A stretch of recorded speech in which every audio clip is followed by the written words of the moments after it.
በባህላዊ መልኩ በዘመናዊ መልኩ የሰው ልጅን ስሱ የሆነውን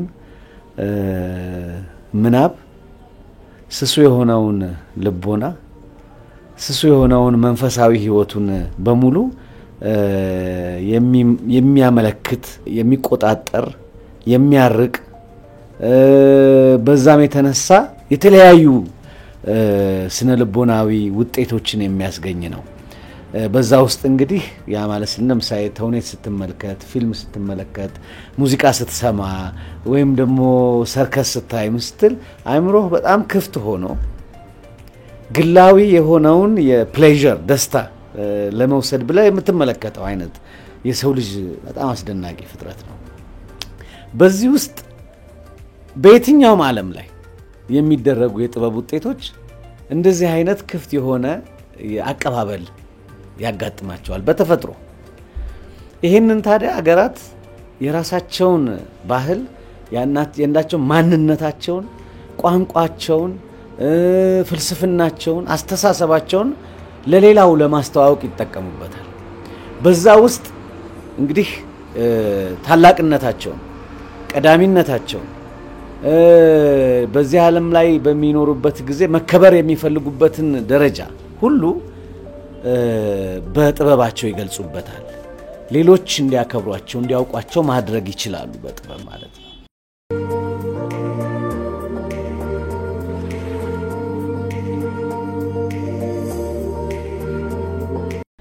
እንደ ሀገራችን የታሪክና የባህል ሀብታምነት እንደ ታሪካችን በተለይ በአፍሪካ ውስጥ እንዳለን ሰፊ ሚና በዓለም የጥቁር ህዝቦች ታሪክና ህይወት ውስጥ እንዳለን ታላቅ ስፍራ ባይሆንም በተለያዩ ጊዜዎች የተለያዩ የባህል ዲፕሎማሲ ስራዎችን በየዘመናቱ ተሰርተው እንመለከታቸዋለን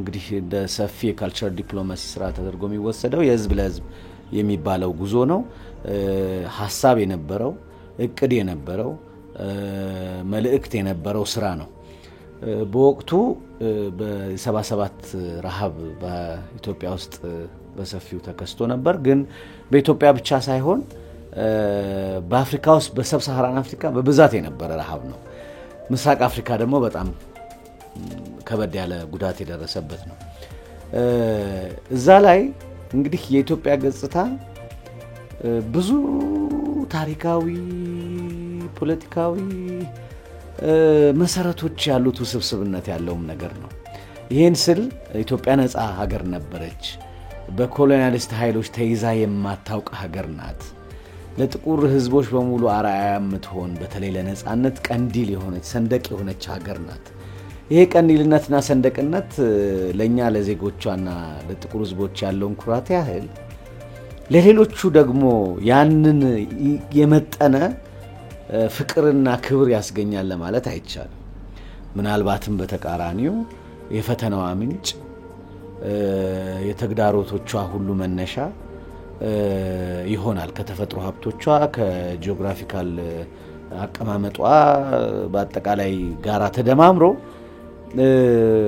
ኢትዮጵያን ለፈተናም የሚዳርጋት ሁኔታ ነው ይሄ ሁኔታ በዛ በ77 ረሃብ ጊዜ በአንድ ጊዜ የሰብሳሃራን አፍሪካ የሌሎቹ ላይ የደረሰው የረሃብ ሁኔታ ትኩረት በተነጻጻሪነት ሳያገኝ የኢትዮጵያ ረሃብ በጣም በሰፊው ነው በአለም ላይ የተነገረ ቦብ ጌልዶፍ የሚባሉ እና ሌሎች ባንድ ኤድ የሚል አሰባስበው የሙዚቃ ኮንሰርት አዘጋጅተው we are the world የሚባለውን ሙዚቃ አሰርተው በሰብሳሃራን አፍሪካ በሙሉ ነበር ኢትዮጵያ ተለይቶ ግን ያ ነገር ተሰርቶባታል በወቅቱ የነበሩት እንግዲህ የጥበብ ሰዎች የአገሪቱ መሪዎች የካልቸር ሰዎች እንዲሁም ደግሞ የዲፕሎማሲም ሰዎች የፖለቲካ ኃላፊዎች ከዚህ በኋላ ህዝብ ለህዝብ የሚባል ቡድን አደራጁ ይሄ ህዝብ ለህዝብ የሚባለው ቡድን ስንመለከተውና ስናጤነው እርዳታ ለሰጡት የዓለም ህዝቦች ምስጋና ለመስጠት ነው የሚል ነው መነሻው። በሙዚቃ ነው እርዳታው የተሰበሰበው። ሰው በሙዚቃ እናመሰግናለን እንላለን የሚል ነው። ምን ያህል ባህለ ሰፊ የባህል ሀብታም እንደሆነች፣ ምን ያህል የጥበብ ሀብታም እንደሆነች፣ ምን ያህል ደስ የሚያሰኙ ድምጾች፣ ደስ የሚያሰኙ ውዝዋዜዎች፣ ደስ የሚያሰኙ አልባሳት፣ ክብር ያላቸው ህዝቦች መሆናችንን የሚያሳይ ስራም በዛው ላይ ተሰርቷል። ስለዚህ በጣም ብዙ ሀገራት ነው የሄደው ያ ቡድን። እዚህ ውስጥ የተሳለውን ስዕል ጥላሁን ገሰሰ የሚባል ድምፃዊ አለ፣ መሐሙድ አህመድ የሚባል ድምፃዊ አለ፣ ብዙነሽ በቀለ የምትባል ድምፃዊት አለች፣ እንዬ ታከለ የምትባል ተወዛዋዥ አለች። እነኚህን ነዋይ ደበበን የመሰለ በመድረክ ላይ በሚወጡበት ጊዜ ሰውን ተመልካቹን ሰቅዘው ይዘው በስሜት ይዘው ኃይል ሰጥተው ኃይል ተቀብለው እቺን ሀገር ሊያስከብሩ የሚችሉ የጥበብ ሰዎችም ያሉበት ሀገር ነው ኢትዮጵያ። ባህሏ ይሄን ይመስላል። ተመልከቱት። ከሰሜን እስከ ደቡብ፣ ከምስራቅ እስከ ምዕራብ ድንቅ ነን። ረሃብ ሊመጣ ይችላል፣ ሊሄድ ይችላል። የኛ ታሪክ ሰፊ ነው። ብዙ ሺህ ዓመታት ያለው ታሪክ ነው። የሰው ልጅ መገኛ ነው። የእናንተ ሁሉ ዘር ከኛ ይመነጫል። ኢትዮጵያ ትልቅ ሀገር ናት። ተይዛ ኮሎናይዝድ ሆና አታውቅም። የጥቁርም የማንኛውም ተጨቆነ ህዝብ በሙሉ ሰንደቅ ናት። ይሄንን ነው ጥበብ የተናገረችው።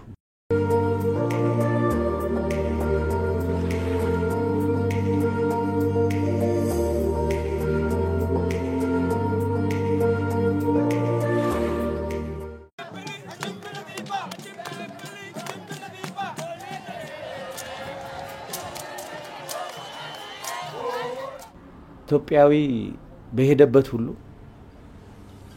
ሀገሩን ያስተዋውቃል። ስለ ሀገሩ መናገር ይቀናዋል። እኔኮ ነፃ ሀገር ነኝ፣ እኔኮ ታሪኬ በጣም ብዙ ሺህ ዓመት ነው፣ እናንተኮ እኛኮ አንሴስተራችሁ ነን፣ ድንቅነሽ የምትባለው እኮ የሁሉ ሰው እኮ መነሻ ናት። ኢትዮጵያ እኮ በጣም ብዙ ቋንቋ የሚነገርባት ሀገር ናት እኮ። ኢትዮጵያ እኮ በጣም ብዙሃ ባህል ያለባት ናት። ኢትዮጵያ እኮ ከትልቅ ተራራ ከዳሽን ጀምረህ እስከ ታች ከዳሎል ድረስ እስከ ዓለም ዝቅተኛው ቦታ ድረስ ያለባት እንደው የሚገርም ትንግርታዊ የሆነች ድንቅ ሀገር ናት። የሰው መልክ ከቀይ እስከ ጥቁር ያለውን ሁሉ የቀለም ሁኔታ የያዘች ናት። በቋንቋ 76 በላይ ቋንቋ የሚነገርባት ሀገር፣ በታሪክ ብዙ ሺህ ዓመት ያላት፣ በነፃነት ተዋግታ ነፃነቷን የሚደፍራትን የመለሰች ናት። ይሄንን ከመናገር ባለፈ ከልብ የሚያስረዱ ዜጎች አሏት ኢትዮጵያ። ሁሉም ዲፕሎማቶቿ ናቸው።